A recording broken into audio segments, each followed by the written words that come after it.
오늘 말씀은 예레미야 3장 1절부터 5절입니다. 그들이 말하기를 가령 사람이 그의 아내를 버림으로 그가 그에게서 떠나 타인의 아내가 된다 하자 남편이 그를 다시 받겠느냐? 그리하면 그 땅이 크게 더러워지지 아니하겠느냐 하느니라. 내가 많은 무리와 행음하고서도 내게로 돌아오려느냐? 여호와의 말씀이니라. 내 눈을 들어 헐벗은 산을 보라. 내가 행음하지 아니하는 곳이 어디 있느냐? 내가 길가에 앉아 사람들을 기다린 것이 광야에 있는 아라바 사람 같아서 음란과 행악으로 이 땅을 더럽혔도다. 그러므로 단비가 그쳤고 늦은 비가 없어졌느니라. 그럴지라도 내가 창녀의 낯을 가졌으므로 수치를 알지 못하느니라. 내가 이제부터는 내게 부르짖기를 나의 아버지여, 아버지는 나의 청년 시절의 보호자이시오니 노여움을 한없이 계속하시겠으며 끝까지 품으시겠나이까 하지 아니하겠느냐. 보라, 내가 이같이 말하여도 악을 행하여 내 욕심을 이루었느니라 하시니라. 아멘. 네. 참 목자이신 예수님이라는 제목으로 은혜를 나누고자 합니다. 사랑하는 성도 여러분, 저는 이 성경에 나온 선지자 중에 모두가 인정하듯이 예레미야가 가장 비운의 선지자라고 생각합니다. 같은 포로기의 선지자 다니엘도 포로로 끌려갔지만 그 이방 나라에서 제상으로 발탁이 되는 특권을 또 은혜를 누리기도 했습니다. 그러나 이 예레미야는 남유다의 멸망을 선포하고 또 그 수십 년의 역사를 온몸으로 체험했으며 하나님께서 개인적으로 결혼도 못하게 하시고 자식도 없이 일생을 슬프게 살게 하셨습니다. 하나님의 백성이 망해가는데 선지자 자신도 그 고통을 느껴보고 또 하나님의 심정, 부인을 잃은 부인 이스라엘과 유다를 잃은 그 심정을 느껴보라고 그런 예레미야에게 그런 삶을 살게 하신 것입니다.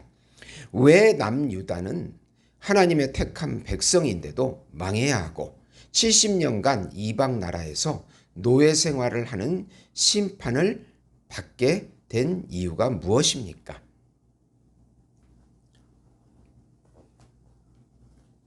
신앙이 변질됐기 때문입니다. 하나님을 섬기고 또 우상을 섬기는 혼합주의적 신앙생활이 바로 심판과 패망의 원인이 된 것입니다. 혼합주의적 신앙생활에서 돌이켜 회개하고 전심으로 예수님께 순종하라. 우선 우상 숭배와 함께 형식적인 예배를 드리는 혼합주의를 경계하라. 이 3장의 1절에서 5절까지의 말씀은 앞 2장의 설교의 결론입니다. 예레미야가 소명을 받은 때는 BC 627년인데 요시야 왕이 종교개혁을 하는 때였습니다. 그런데 이 종교개혁은 형식적이어서 유다 백성의 진정한 변화를 유다 백성에게 진정한 변화를 시키지 못합니다. 남편이 떠난 아내의 비유를 통해서 가늠한 여인을 다시 받을 수 있냐고 하나님께서 1절에 말씀하십니다. 이것은 신명기 24장 4절의 말씀인데 그 여자는 이미 몸을 더럽혔은즉 그를 내보낸 전 남편이 그를 다시 아내로 맞이하지 말지니 이 일은 여호와 앞에 가증한 것이니라.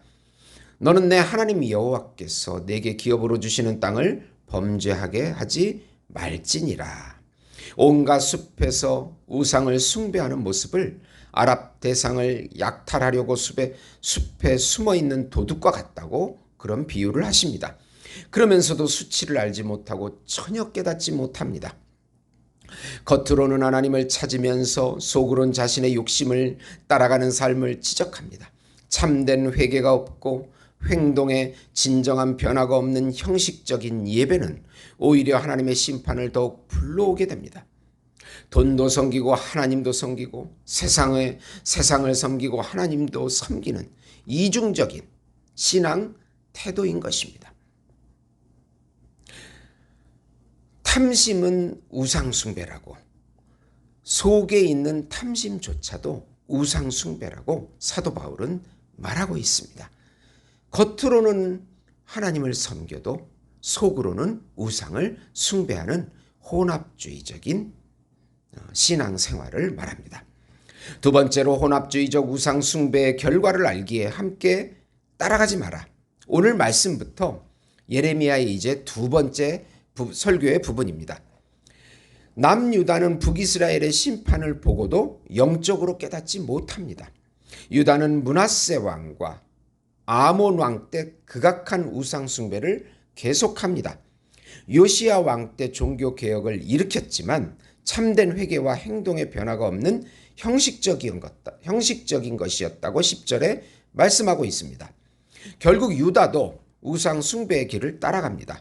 북이스라엘의 패망을 보고도 같은 길을 가는 어리석은 유다를 예레미야는 책망합니다. 왜 국가와 교회와 가정이 무너지는지를 깊이 인식하고 철저한 회개를 하고 하나님께 돌이켜야 합니다.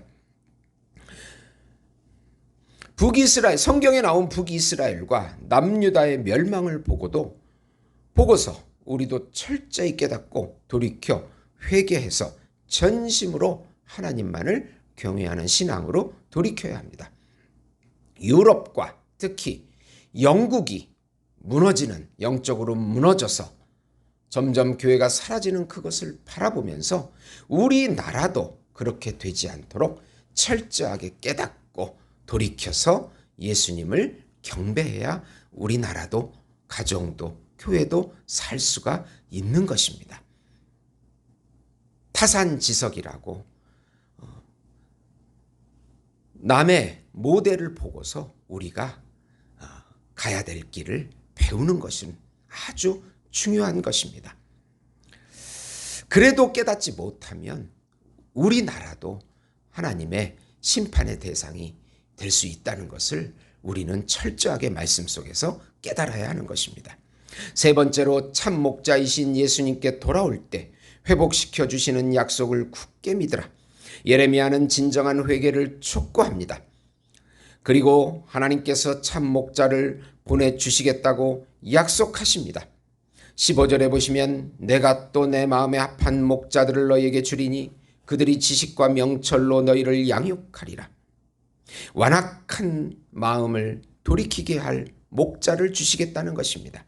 역사적으로 포로 귀환 시대를 염두에 두고 있지만 예수 그리스도의 신약 시대를 의미합니다.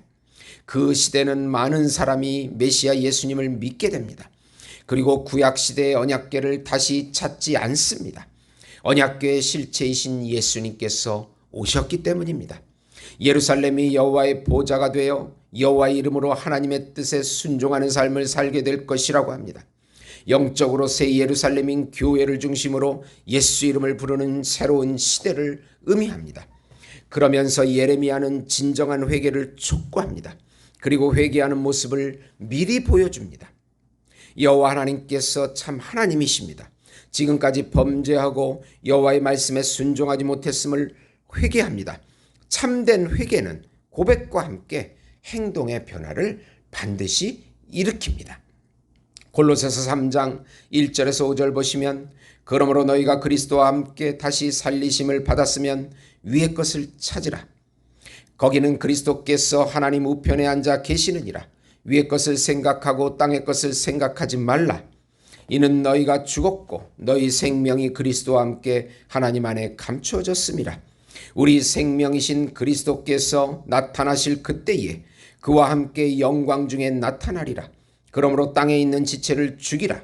곧 음란과 부정과 사욕과 악한 정욕과 탐심이니 탐심은 우상 숭배니라. 사랑하는 성도 여러분, 지금 우리나라와 교회와 가정을 볼 때 다시 한번 우리의 신앙이 예수님을 경외하고 있는지, 예수님의 말씀과 성령을 따라가고 있는지 점검해야 합니다.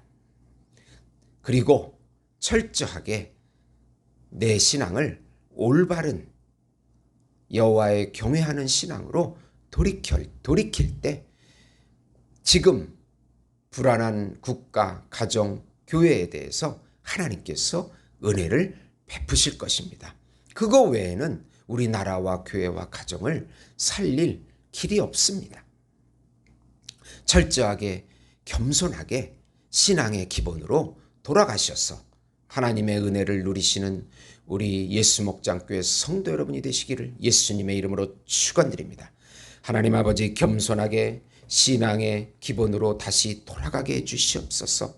하나님이 이 가난한 나라를 축복해 주셔서 물질을 주셨는데 물질을 쫓은 것을 철저하게 회개하게 해 주시옵시고, 물질을 나누게 하시고 또 하나님 또 물질에 취하지 않게 해주셔서 하나님, 우리가 회개하고 돌이켜 다시 여호와를 경외하는 신앙으로 돌이켜 은혜를 받게 은총을 베풀어 주시옵소서. 우리 교회를 살려주시고 가정을 살려주시고 나라를 다시 살려주시옵소서. 우리 모두가 철저하게 회개하게 해주시옵소서. 예수님의 이름으로 기도드리옵나이다.